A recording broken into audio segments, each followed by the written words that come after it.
ক্যালিপারটা একদম নষ্ট হয়ে গেছে, এটাকে চেঞ্জ করতে হবে। এখন আবার যেতে হবে শহরে। ও ভাই ভাই ভাই ভাই, এটা কে রে ভাই? কি রকম আমার সামনে দেখো স্টাইল মারতেছে ভাই, মাথা নষ্ট। অবশেষে কিন্তু আমি শহরে এসে গেছি গাইস, দেখতে পারছো এখানে কিন্তু অলরেডি সাইকেলের সার্ভিস কিন্তু শুরু হয়ে গেছে। এখানে দেখো সাইকেলটা ফুল সার্ভিস চলতেছে। এটা কত করে?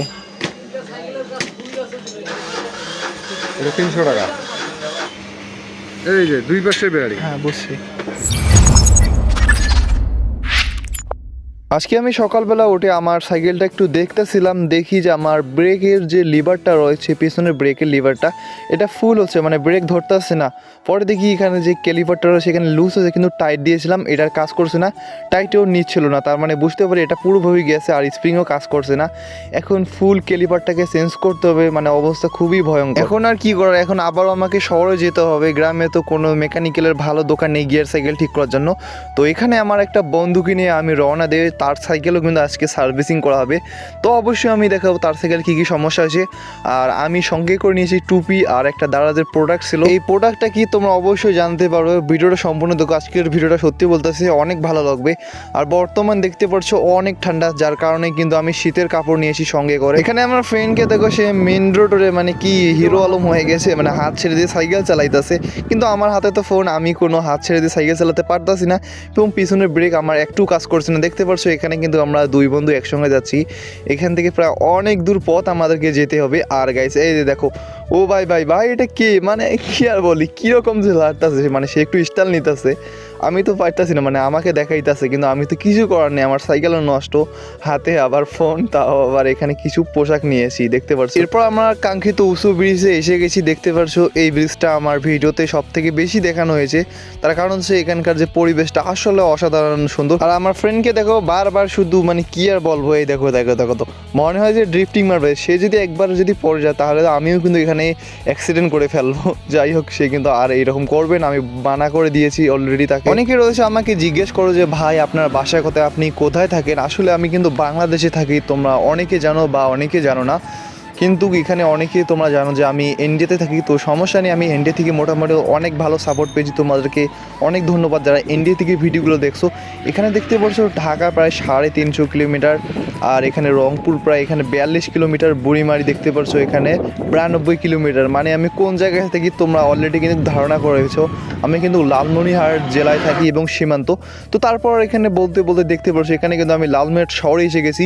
এখানে আজকে দেখতেছি প্রচুর পরিমাণ ভিড়, আর এই শীতে সাইকেল চালানো আসলে করি। এখানে কিন্তু আমি ভিডিও করতে পারতেছিলাম, মানে হচ্ছে আমার যে বাম হাতে কিন্তু ব্রেক লিভার, ব্রেক তো কাজ করছে না, মানে একটু যদি কম বেশি হয় আমি কিন্তু অ্যাক্সিডেন্ট করে ফেলবো। এই দেখো এক্ষুনি তো অ্যাক্সিডেন্ট হয়ে যেত। তো প্রথমে আমি কি করবো, সেটা হচ্ছে দারাজের পার্সেলটাকে আমাকে রিটার্ন করতে হবে। এখানে আমি সর্বপ্রথম দারাজের পার্সেলটা রিটার্ন করতে যাব, অন্য একটা রোড দিয়ে আমি কিন্তু এখানে ঢুকে পড়েছি। এখন আমি দারাজের পার্সেলটা রিটার্ন করব। এখানে আমি দারাজের অফিসে এসি।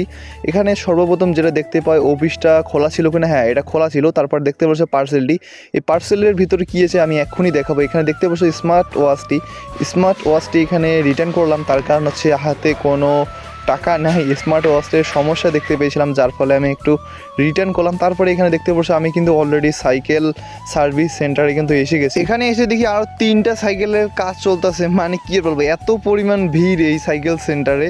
তার কারণ হচ্ছে এই জেলার মধ্যে সব থেকে বেশি এখানে কিন্তু সাইকেল সার্ভিসিং করা হয়। আমি যখন মেকানিক্যাল দোকানে এসেছিলাম তখন আমার দেখি একটা ফ্রেন্ড চলে এসে যায়, আমি কখনো ভাবতে পারিনি তার সঙ্গে দেখা হবে।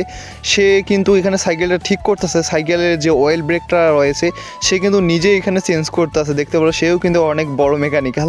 এখানে দেখতে পারছো তার সঙ্গে কিন্তু পরিচিত আমরা অনেক দিন থেকে। এখানে আমি সর্বপ্রথম একটা বিবি সেট দেখি, তার কারণ হচ্ছে বিবি সেটটাকে চেঞ্জ করতে হবে। কেউ আবার মনে করেন না যে এটা আমার সাইকেলের বিবি সেট চেঞ্জ করা হবে। দেখতে পারছো এখানে কিন্তু আমার ফ্রেন্ডের সাইকেলটি, এখানে বিবি সেট যেটা রয়েছে এটা কিন্তু পুরোপুরিভাবে নষ্ট হয়ে গেছে। দেখতে পারছো অলরেডি কিন্তু কাজ শুরু করে দিয়েছে। আমি দেখবো এখানে কিন্তু আগে যেটা রয়েছে সেটা হচ্ছে এখানে শুধু বল ব্যারিং ছিল। আর দেখো এগুলোর অবস্থা খুবই ভয়ানক, মানে এখন পর্যন্ত বিবি সেট কখনো সমস্যা ঠিক করা হয়নি, অলরেডি কিন্তু সার্ভিসিং শুরু করে দিয়েছে। দেখতে পাচ্ছ নতুন বিবি সেট কিন্তু এখানে ইনস্টল করা হচ্ছে, এখানে টাইট দিচ্ছে ভালো করে। সো আমার সাইকেলে কিন্তু বিবি সেটটা এখন পর্যন্ত ঠিক রয়েছে। তারপর এখানে বিবি সেট কিন্তু লাগা অলরেডি শেষ। এখন যেটা সমস্যা হচ্ছে সেটা হচ্ছে এখানে দেখো অনেক পরিমাণ ভিড় চলতেছে, মানে কি আর বলবো, এখন মনে হয় রাত লেগে যাবে। এখানে আমার মতো একটা সাইকেল দেখতে পাই, এখানে কিন্তু সেই সাইকেলটা এখানে সার্ভিসিং করা হচ্ছে। ফুল সাইকেল সার্ভিসিং কিন্তু এখানে করা হয়। গিয়ার সাইকেল সার্ভিস করতে ফুল সাইকেল সার্ভিস করবে 450 টাকা চাচ্ছিল, যেটা পরিমাণ একটু বেশি চাচ্ছিল, এখানে ভালোভাবে সার্ভিস হয় না। আর তারপর এখানে আমার ফ্রেন্ডের যে হেডসেটটা রয়েছে এটা কিন্তু পুরোপুরিভাবে নষ্ট হয়ে গেছিলো। এখানে কিন্তু সে নতুন হেডসেট লাগাইতেছে, দেখতে পারছো। আগে হেডসেটটা কি আর বলবো অনেক খারাপ ছিল। তারপরে এখানে ব্রেকের একটু সমস্যা দেখতে পারছিলাম আমার ফ্রেন্ডের, তো আমি বললাম ব্রেকটা একটু ঠিক করে দাও। এখানে ব্রেকটা দেখতে পারছো, ব্রেকের ক্যালিপার ঠিক করা কিন্তু এখানে হচ্ছে। ব্রেকের ক্যালিপারটা মোটামুটি অনেকটাই খারাপ অবস্থা ছিল। আর এইদিকে দেখো আমার সাইকেলটা এখানে রাখা, তো আমি এখন আমার সাইকেল সার্ভিস করতে যাচ্ছিলাম, কিন্তু এখানে যে ক্যালিপারটা রয়েছে ক্যালিপার এখানে একটাও পছন্দ হয়নি। তারপর একটা আমি ভালো ক্যালিপার এখানে দেখতে পাই, এগুলো হচ্ছে নর্মাল কোয়ালিটির, যেগুলো 160 টাকা থেকে 80 টাকা বিক্রি হয়। ভোল্টেজের মধ্যে কম বেশি নাই। এটা কত করে? এটা 300 টাকা। মোটামুটি দেখলাম সাইকেলটা ঠিক করতে এখানে 500 টাকার মতো খরচ হয়ে যাবে। তো আমি এখানে দেখতে পেলাম অয়েল ব্রেক তারা চাচ্ছিল 3500 টাকা, আর শিফটার সহ প্রায় এখানে 4500 টাকার মতো খরচ হবে। কিন্তু আমার কাছে তো এত টাকা নেই, তো আমি ভাবছিলাম যে আমার সাইকেলে এখন অয়েল ব্রেক লাগাবো, যার ফলে সাইকেলটি আর পরে ঠিক করতে পারি না টাকার কম হওয়ার কারণে। আমি কিছুদিন পর অয়েল ব্রেক লাগাবো, তার জন্য চ্যানেলটিকে সাবস্ক্রাইব করে রাখেন। আর এখানে দেখতে পাচ্ছ অলরেডি কিন্তু সন্ধ্যা হয়ে গেছে, এখন বাড়িতে ফিরতে হবে। তার কারণ হচ্ছে অনেক দূরের রাস্তা ভাই, দূরের রাস্তা মানে তো জানো কত ঝামেলা। শহর থেকে আমাকে গ্রামে যেতে হবে। দেখতে পাচ্ছ অলরেডি কিন্তু আমি সাইকেল রাইড করতেছি, এখানে কিন্তু সন্ধ্যার দিক হয়ে যাচ্ছে। আর যত সন্ধ্যা হবে এখানে রাস্তার পরিস্থিতি ভয়ঙ্কর হতে চলেছে, তার কারণ হচ্ছে প্রচুর পরিমাণ শীত লাগতেছে আমাকে। আর এখানে কুয়াশা যদি বলি সব থেকে বড় সমস্যা, আমার সাইকেলে আজকে আমি লাইটটাও আনতে ভুলে গিয়েছিলাম। দেখো অলরেডি কিন্তু রাত হয়ে গেছে, এখানে কিন্তু দেখা যাচ্ছে যে এখনও দিন কিন্তু রাত হয়ে গেছে, ক্যামেরাতে কিন্তু ভালোভাবে বোঝা যাচ্ছে না। আর যে কুয়াশা, এত পরিমাণ যে কুয়াশা সেটা বলার বাইরে। অনেকে বলবে যে ভাই আপনার সাইকেলটি কেন আপনি ঠিক করলেন না। আসলে গাইস এতগুলো আমার কাছে টাকা নেই। আমি একটা জিনিস চিন্তা করে দেখলাম, ক্যালিপারটা যদি আমি ঠিক করতে যাই ভালোভাবে, একটা যদি ক্যালিপার লাগাতে চাই তাহলে 500 টাকা প্লাস খরচ হচ্ছে। আর আমি যদি কিছু পুরনো অয়েল ব্রেক লাগাই 2টা, তাহলে আমার কিন্তু প্রায় 1500 টাকার মধ্যে হয়ে যাচ্ছে। আমি চিন্তা করলাম আর 1000 টাকা আমি এখানে জমা করে আমি অয়েল ব্রেক লাগাবো। তার জন্য চ্যানেলটিকে সাবস্ক্রাইব করে রাখেন, আমি কিন্তু খুব শীঘ্রই দেখাবো। আর গাইজ এখানে দেখো এত পরিমাণ যে কুয়াশা সেটা বলার বাইরে, মানে রাস্তা দেখা যাচ্ছে না। এখানে দেখো গাইজ এখনও তো রাত্রি হয় না, মানে সন্ধ্যার দিকে কুয়াশা এত পরিমাণ ছিল সেটা বলা বাইরে। এখানে যে একটা ব্রিজ রয়েছে ব্রিজটা দেখা যাচ্ছে না, মানে এত আস্তে আস্তে সাইকেল চালাচ্ছিলাম আমরা দুই বন্ধু মিলে। আর সব থেকে বললাম তো বড় সমস্যা, দেখো আমি আজকে লাইট আনতে ভুলে গিয়েছি, মানে ফোনের লাইটও কিন্তু আমি এখানে চোখে দেখতেছি না, মানে রাস্তা কোন দিকে আমি বুঝতে পারতাছি না, মানে এত যে পরিস্থিতি ভয়ঙ্কর ছিল। আর আমরা যাচ্ছি কাঁচা রাস্তা দিয়ে, এই রাস্তাগুলো কিন্তু অনেক ভয়ঙ্কর ছিল। তারপর এখানে আমি দেখতে পারছো বাড়ির দিকে কিন্তু অলরেডি চলে এসে গেছি, আর সাইকেলের স্পিড ছিল 13 থেকে 14।